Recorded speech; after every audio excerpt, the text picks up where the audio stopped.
Ito pala ating setup na solar system.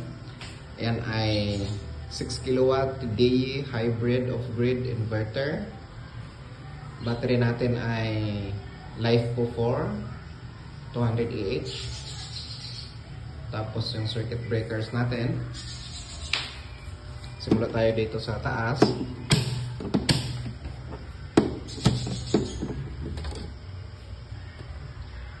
Ito ay PV1 kasi dalawang string yan ng panels, 5-5 per string, naka-series. So ang isang string ay connected sa PV1, yan ang breaker niya, DC breaker. Ang PV2 sa pangalawang string may breaker din, PV2. Ayan, DC SPD. Itong SPD na to, surge protection device. Ito ay connected dito sa PV1, samantalang itong isa connected sa PV2. Nakaparallel yan sa output para pag may kidlat, parang ano yan varistor. Ang surge niya didiretso sa ground yung kanyang axis na yung sa tama ng kidlat. Ayan ang ground natin. Meron yung ground sa ilalim. Tapos itong isa ng SPD, easy naman to. Ito ay nakaparallel sa inverter input, easy in. Ito ang easy out, ito ang load galing sa inverter. Yan load. Itong isa naman ay easy in.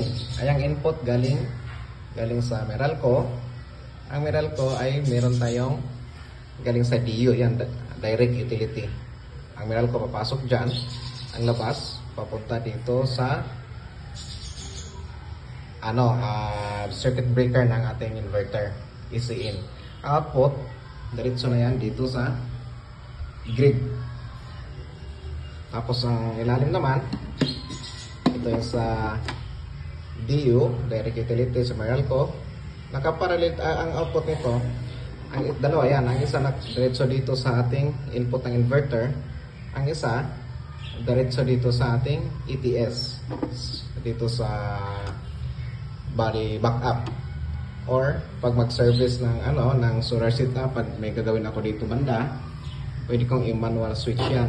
Or pag walang kasi naka-normal yan sa solar system ngayon. So kung maubos ang battery or kung magka-throttle ito, may problema itong inverter, automatic siya na mag-switch na ang gamit ay Meralco na. Diretso na yan ang purpose ng automatic transfer switch. Pero pag wala namang gagawin dito sa pag okay naman, automatic na din siya sa loob.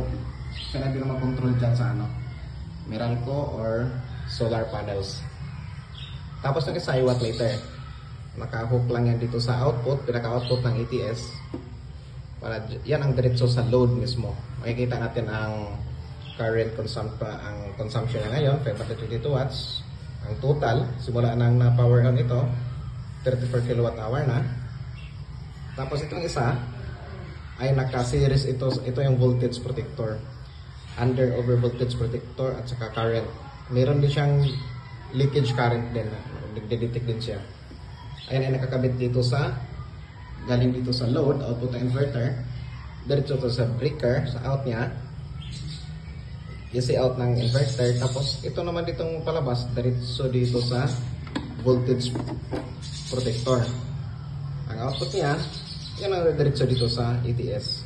Bali ang ETS natin ay dalawang input. Ang isang input ng ETS ay galing mismo sa DU, direct utility or Meralco. Ang isang input ay galing sa solar. So ito yung galing sa solar. Tapos ang output yan, nakakabit na dito sa wattmeter natin para ma-monitor natin. Pero parehas ang may wifi. Basta may internet, ma-access ko kahit saan yan. Kung ilan yan ang total consume ng bahay, nandyan lahat. Ito pwede ko din makontrol niya, i-trip or i-off, pwede kong i-off yan. May delay din yan, kung sakaling mawala ang power, pagbalik niya, may delay niya ng mga 30 seconds before mag-connect sa ating load output ng inverter. So yan lang ating setup. Basic lang, madali lang ang wiring yan.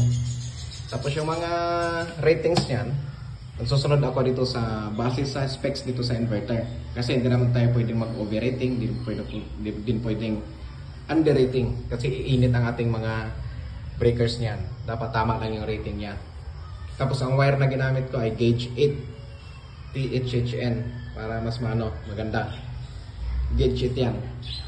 Yung gray na yan, galing sa taas, galing sa bubong, yung gray. Papunta yan doon sa solar panels na 10. Dalawang ano yan, dalawang wire na 4 in squared. Diretso yun sa taas, dalawang string. Tapos yung pula, naubusan ako ng gray na conduit. So yung orange lang ginamit ko na tubo, dalawa yan. Dalawang loob yan, diretso yan doon sa loob. Ito naman, itong outlet ay wala lang, outlet lang to, pero nagana dito. Ang purpose ko nito ay binutasan ko sa loob, papunta sa loob ng bahay para ma-access ko ang loob ng circuit breaker. So bali pinutol ko lang yung galing sa Meralco na ano, na metro, pinadaan ko dyan, pinalabas ko dyan, tapos papunta sa inverter. Ang output naman, balik dito, diretso sa load sa buong bahay, sa main panel breaker niya. So ngayon, nakadaan dito ngayon ang galing sa Meralco, dumaan dito, tapos palabas diretso sa dun sa panel breaker ng bahay. So ang load dito, itong home load na to, ito, lahat na yan connected na sa ano, lahat ng power sa bahay na mga appliances connected dyan. Ayan, 629 pa lang, may 440 watts na. So nag-charge na siya sa battery, simula siya mag-charge. Battery natin nakalimit yan sa 25%. Pag bumaba pa ng 25%, hindi na yan maglalabas pa ng ano, power. Nakaano din yan, time of use. Ito yung time of use na magandang feature. Simula alauna hanggang alas 5 ng umaga, dapat hanggang 30% lang ang battery niya. Pag bumaba ng 30%, hindi na siya magbibigay ng power sa ating load. So kukuha na siya sa Meralco. Kasi sa mga oras na yan, wala pa namang araw. Pagdating ng 5 AM to 9 AM, dapat hanggang 25% lang. Pag mataas pa sa 25%, doon siya kukuha sa battery. Pero pag may panel na solar, syempre doon siya kukuha sa solar. Ayang na, alas 9 hanggang alas 1 ng hapon, ibig sabihin 100%, alaon na hanggang alas 5, 100%, hindi gumagana yung battery. Ibig sabihin walang pinoproduce na output ang battery. Nagcha-charge lang siya hanggang sa mapuno. Alas 5 hanggang alas 9, ayan. Dapat from 100% to 60%, yan ang magagamit sa mga oras na yan. Tapos alas 9 hanggang alaon ng madaling araw, 40% ang limit para hindi madaling masira ang battery natin.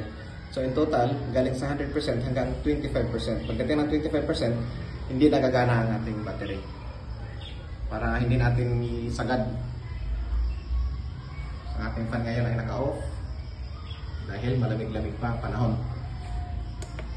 Malamig pa. Alas 6:30. Pero nag-harvest na siya.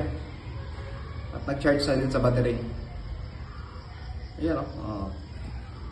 Yan lahat. Tapos may breaker tayo dito. MCCB, Molded Circuit Breaker. Para sa ating battery. Yung battery, maganda to. Ang display nag-off. Nag-off yung display niya at saka yung sa inverter pag hindi mo ginagamit. Ayan.